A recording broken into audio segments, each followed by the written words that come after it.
किसी भी कंपनी की कोई भी घोटाला कर सकती है, लेकिन जब इतना बड़ा घोटाला कर दिया, यहाँ क्या है कि बीसीसीआई और क्रिकेट एक ऐसा खेल है जिसको पूरा देश भावनात्मक रूप से जुड़ के देखता है।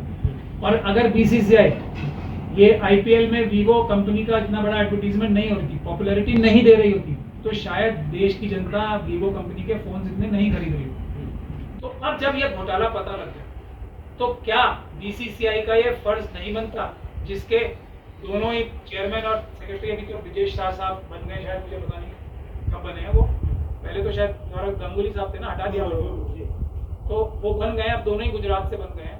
तो क्या उनका फर्ज नहीं है देश से माफी मांगे कि हमारा भी हिस्सा था इनको पॉपुलर करने में वीवो कंपनियों का? अब तो हमें पता लग गया चाइनीज घोटाला कर रहे थे हमारे देश में आके, तो अब तो कम से कम माफी मांगनी चाहिए। कहीं ये तो नहीं सर कि उनकी भी मिली भगत है कहीं घोटाला में? नहीं, देखिए ये मिली भगत है या नहीं है, हम लोग क्योंकि वकालत के बैकग्राउंड से आते हैं, ये तभी पता लगता है जब फ्री एंड फेयर इन्वेस्टिगेशन होगी, ट्रांसपेरेंट यानी कि पारदर्शी तौर पे इन्वेस्टिगेशन होगी, जब पता लगता है। लेकिन इसमें एफआईआर होना जरूरी है, क्योंकि इतने सबूत तो अब आ चुके हैं, जिसमें बीसीसीआई को भी क्या उन्होंने ड्यू डिलिजेंस की थी इस कंपनी की, क्या देखिए अगर इतनी बड़ी किसी एक इवेंट में देश के आप किसी को मौका दे रहे हैं, तो उसका बैकग्राउंड चेक आपने क्या किया था, क्या ये कोई घोटाला तो नहीं कर रही, क्या आईबी से आपने परमिशन ली थी, क्या आईबी की रिपोर्ट्स ली थी कि क्या देश में कोई ये चोरी तो नहीं कर रही, ये चाइनीज कंपनी तो थी ना, ऐसा तो नहीं था ना कि बिल्कुल चाइनीज कंपनी नहीं थी। फिर 18, 19 और कब से ही तो चाइना से हमारे संबंध जो है इस बात से खराब हो चुके हैं कि वो हमारी जमीन जो है बार बार कब्जा करे जा रहे हैं। इतना बड़ा प्रधानमंत्री साहब ने सबने कितना टफ स्टैंड ले रखा है पिछले 3-4 साल से चाइना के लिए, तब भी इनकी जिम्मेदारी नहीं थी कि ये जो वीवो कंपनी है इसके बारे में पता करें और उसको स्पॉन्सरशिप दिए जा रहे हैं। वीवो आईपीएल का ये 2021 में भी वही स्पॉन्सर है, 2021 में भी, तो इसके लिए क्या उनकी कोई जिम्मेदारी नहीं थी? जहां एक तरफ प्रधानमंत्री जी खुद बोल रहे हैं कि हम चाइनीज ऐप बंद कर देंगे, ये इसको भी 3 साल हो गए ना, चाइनीज ऐप को बैन कर रहे हैं, जो कंपनियां लूट मचा रही हैं हजारों लाखों करोड़ की, उसके साथ आपके खुद के जो, और वो भी होम मिनिस्टर साहब के बेटे हैं, इनके पास तो कुछ ना कुछ अपने पिताजी से भी इंफॉर्मेशन आती होगी ना, कि ये कंपनी बताते होंगे कि बेटा ये कंपनी बहुत बड़ी है, घर में चाय पानी नाश्ते में तो बताते होंगे ये इतनी बेकार और घटिया कंपनी है, इन्होंने हमारा देश लूट लिया। कम से कम होम मिनिस्टर साहब को तो ये जिम्मेदारी बनती थी कि अपने सुपुत्र साहब को ये बता दें। उनकी होम मिनिस्टर के तौर पे भी ये जिम्मेदारी नहीं बनती थी कि जब चाइना से हमारी इतनी बड़ी लड़ाई हो रही है और उनके पास तो ये सब इन्फॉर्मेशन होगी ना, ईडी और उसकी, जब ये 2018 से घोटाला चल रहा है बड़े तौर पर, तो तब उनका फर्ज नहीं बनता था हमारे होम मिनिस्टर साहब का कि अपने बेटे से आप जो है उनके सुपुत्र जो है उनको तो कम से कम बता देते कि इसको आप जरा इसको वीवो को हटाओ, हम लोग इनको अरेस्ट करने वाले हैं, वीवो वाले लोगों को, क्योंकि ये देश में पॉपुलैरिटी हासिल कर रही है वीवो। अभी भी लोग हमारे फोन वीवो का क्यों खरीद रहे हैं? क्योंकि हमारे स्पोर्ट्समैन सब उनका वो लगा के घूम रहे हैं, इनको लोग प्यार करते हैं। एक सवाल ये है, तो इसका मतलब आप जो ये प्रेस कॉन्फ्रेंस कर रहे हैं, तो आप ये कह रहे हैं कि जो कुछ अभी हो रहा है देश में, नुपुर शर्मा का मुद्दा ले लीजिए, सर तन से जुदा के नारे ले लीजिए, या और भी जितने हालात हैं वो सब के, किसी ने भड़काऊ भाषण दे दिया, किसी ने देश तोड़ने की बात, उन सब के बैकग्राउंड में आप कह रहे हैं कि देश को नुकसान किसी और ही तरह से पहुंचा है। हाँ, आरएसएस हमारे यही कहना है। देखिए आरएसएस के लोग जोधपुर में मिले इतनी बड़ी विभत्स घटना करते हुए, आरएसएस के लोग अभी लेटेस्ट ही बता रहा हूँ आपको, आरएसएस के लोग मिले जम्मू में इतनी बड़ी विभत्स घटना करने की तैयारी करने में, और आरएसएस के लोग अब इसमें मिल रहे हैं वीवो और ये सब। ये बीसीसीआई किसके हाथ में आज देखा जाए तो ये सब भी, तो हमारा ये कहना है क्या इस बात पे, जिसके सबूत एक के बाद एक मिल रहे हैं, क्या इस बात पे देश की सुरक्षा के लिए इन्वेस्टिगेशन नहीं होनी चाहिए कि आरएसएस से क्या संबंध है? ये इस तरह की आतंकी घटनाएं कराने के लिए आरएसएस और चाइना, आरएसएस और पाकिस्तान, आरएसएस और इजराइल के क्या संबंध है? क्या इस बात की इन्वेस्टिगेशन राष्ट्र हित में नहीं होनी चाहिए?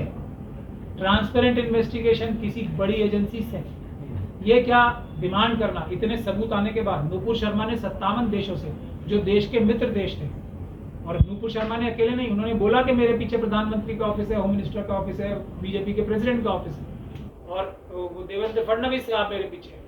तो क्या ये जो संबंध बीजेपी ने कराए खराब, इसके बारे में क्या कोई बड़ी साजिश थी? इसकी इन्वेस्टिगेशन भी नहीं होनी चाहिए सिंपली बिकॉज आरएसएस और बीजेपी के लोग इन्वॉल्व है? तो क्या वो राष्ट्र हित से भी ऊपर है? मतलब उनके ऊपर कोई भी जांच नहीं होनी चाहिए, चाहे वो कुछ भी करते रहे? ये तो बहुत ही नाजायज बात है ना। हम ये तो नहीं कह रहे ना सीधे सजा दे दीजिए, लेकिन इतने सबूत, इतने इशारे मिलने के बाद भी क्या एक इन्वेस्टिगेशन भी नहीं होनी चाहिए? तो मैं देश के सभी ऑपोजिशन पार्टी से भी ये गुजारिश करता हूँ कि इस चीज को इन्वेस्टिगेशन ट्रांसपेरेंट और सुप्रीम कोर्ट के जज की निगरानी में होने की डिमांड के लिए लार्ज स्केल पीसफुल प्रोटेस्ट होने चाहिए, एजिटेशंस होनी चाहिए।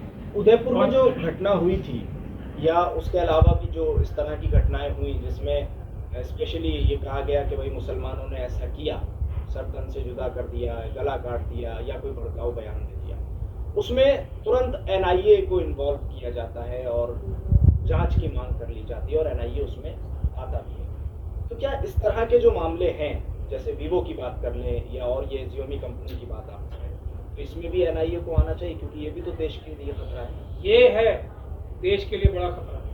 वो खतरा तब है जो अशोक गहलोत साहब को मैं पर्सनली भी जानता हूँ, और जब मुझे बहुत हैरानी है कि उन्होंने खुद ही प्लेटर पे सजा के एनआईए को दे दी इन्वेस्टिगेशन, जबकि उनकी पुलिस ने पाकिस्तान से तार निकाल लिए थे इन लोगों के। वो उदयपुर की घटना करने वाले अपराधी हैं या अभियुक्त हैं, उनके तार अशोक गहलोत साहब की एटीएस ने निकाल लिए थे पाकिस्तान से। अब उसके बाद फिर उन्होंने पता नहीं किस वजह से, या तो वो डर गए होंगे इस चीज से, क्योंकि उनके सामने भी आरएसएस के भी संबंध आए होंगे, तो आरएसएस के संबंध आते ही शायद उन्हें डर लगा होगा कि कहीं मुश्किल हमला ना हो जाए, ये बात अगर उजागर हो गई तो उन्होंने तुरंत अपना पल्ला झाड़ दिया। लेकिन देश का बहुत बड़ा नुकसान किया। इन्वेस्टिगेशन अगर राजस्थान की एटीएस कर दी तो ये कनेक्शन आरएसएस और ये जो अभियुक्त हैं उनके और पाकिस्तान के डायरेक्ट कनेक्शन साबित होते।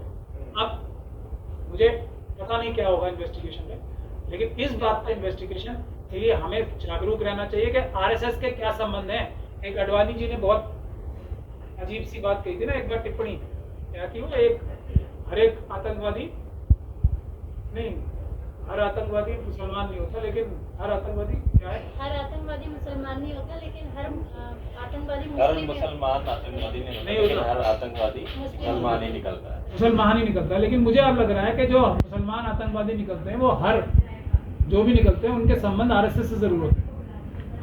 तो हर मुसलमान आतंकवादी नहीं होता, पहली लाइन। दूसरी लाइन, हर आतंकवादी जो निकलता है वो मुसलमान निकलता है।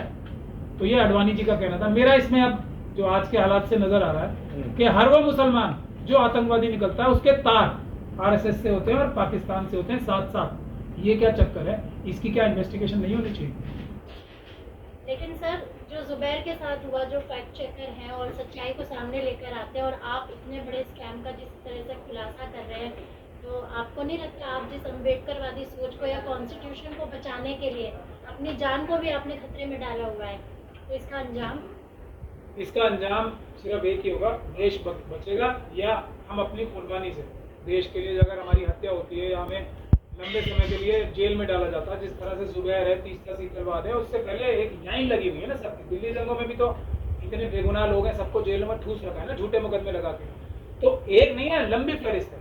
तो जब ये आरएसएस का, मनुवादियों का और मनुस्मृति का जो राज स्थापित करना चाहते हैं संविधान तोड़ के, जब इनका राज खत्म होगा तो लोग हमें इज्जत से जानेंगे। यही हमारा मोटिवेशन है, यही हमारा वो है। लेकिन जुबैर साहब के जो कानूनी सलाहकार हैं उनको भी मैं एक सलाह देना चाहूँगा कि ये सारी जो जुबैर साहब के साथ हो रही है घटनाएं, ये एक आपराधिक साजिश के तहत हो रही है। तो ये अपनी एक काउंटर एफआईआर भी कराना मेरे ख्याल से कंसिडर करें कि जिसमें सरकारी अधिकारी, आरएसएस और बीजेपी के लोग और जो ये क्रिमिनल मीडिया है, इनके एंकर्स के खिलाफ जो देश के खिलाफ साजिश कर रहे हैं, ताकि हमने देखिए मेरे ऑफिस में भी रेड क्यों हुई, ये जो मैं आज बता रहा हूँ आपको, यही सब चीजें छीनने के लिए तो हुई थी, कोई दिल्ली दंगों का इशू नहीं था।